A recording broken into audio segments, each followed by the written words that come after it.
Two ancient warriors stand face to face in southern India. One carries a sword. The other raises empty hands. Both trained for real combat. Which martial art proved superior? The answer isn't found in legend. It is written in history. Surviving texts, military traditions, and historical records reveal how these fighting systems truly evolved. Kalaripayattu and Kuttu Varisai both originated in South India. Both developed for warfare, yet they followed different paths and served different battlefield purposes. Let's begin in Kerala, where Kalaripayattu became one of India's best-known martial traditions. Historians trace organized forms to at least the 12th century. Some scholars believe its roots extend even deeper into older military customs. However, the strongest historical evidence comes from medieval Kerala itself. Training took place inside a Kalari, a specially prepared arena built slightly below ground level. Every lesson followed a disciplined and carefully structured progression. Students first developed flexibility, balance, endurance, and precise footwork. Physical control formed the foundation before any weapon training even began. Only after mastering movement did students learn wooden weapons. Later came swords, shields, spears, daggers, and the famous flexible sword called the Urumi. The system prepared warriors for every stage of combat. Empty hands, short weapons, long weapons, and battlefield awareness were all part of the curriculum. Historical records closely connect Kalaripayattu with Kerala's Nair warrior communities. These soldiers protected regional kingdoms for centuries during frequent military conflicts. Southern India witnessed struggles among the Chera, Chola, Pandya, and later the Zamorin rulers. Professional armies required disciplined combat training to survive. European visitors also noticed Kerala's skilled fighters. Portuguese writer Duarte Barbosa described the remarkable abilities of local warriors in the early 16th century. Although Barbosa never explained Kalaripayattu techniques in detail, his writings confirm the region possessed a respected and highly developed martial culture. Now travel east into present-day Tamil Nadu. Here, another ancient fighting tradition survived through generations. Its name was Kuttu Varisai. The name roughly means series of strikes. Unlike Kalaripayattu, this system concentrated primarily on empty-hand combat and close-range fighting techniques. Practitioners trained rapid strikes, evasive footwork, throws, joint locks, pressure point attacks, and continuous combinations designed to overwhelm an opponent.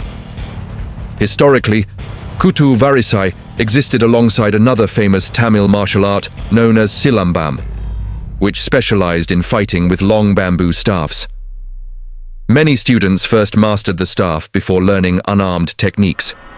If their weapon was lost, Kuttu Varisai became their final line of defense. Ancient Tamil literature supports this military tradition. Sangam texts, written roughly between 300 BCE and 300 CE, describe skilled warriors and organized combat. These poems mention staffs, spears, swords, shields, and disciplined fighters. They demonstrate that martial training was already deeply rooted in Tamil society. Although the poems are not technical manuals, historians view them as valuable evidence of South India's long military heritage and warrior culture. For centuries, these martial systems continued evolving as kingdoms rose and fell across southern India. Warfare constantly shaped their practical development. Then colonial expansion dramatically changed everything. During the 18th and 19th centuries, British authority spread across much of southern India. After securing control, British officials increasingly restricted traditional weapons and discouraged local military training throughout many regions of India. The result was devastating. Numerous martial schools disappeared, public training declined, and valuable knowledge survived only within dedicated families and teachers. Kalaripayattu nearly vanished. Silambam also suffered severe decline. Kuttu Varisai survived through masters who quietly preserved their knowledge for future generations. India's independence in 1947 marked an important turning point. Cultural organizations began restoring traditional martial arts as symbols of national heritage. Training schools reopened. Researchers documented techniques. New generations once again studied these ancient systems with pride and renewed public interest. Today, Kalaripayattu attracts students from around the world. Many train for fitness, cultural preservation, historical study, and traditional weapon skills.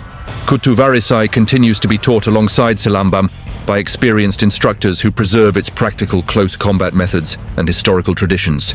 So, which martial art is better? History offers a surprising answer. The comparison itself may be the wrong question to ask.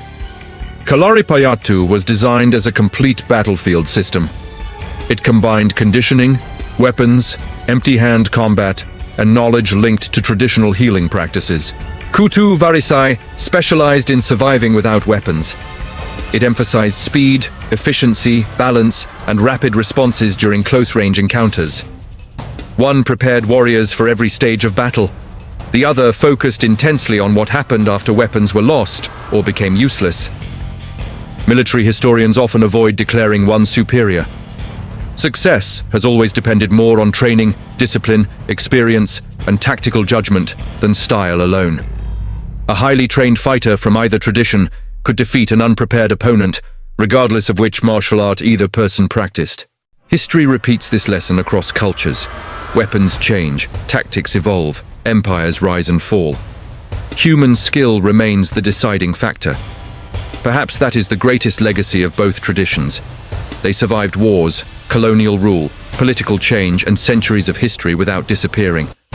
Today they remain living connections to India's remarkable military past, preserving techniques once trusted by generations of real warriors.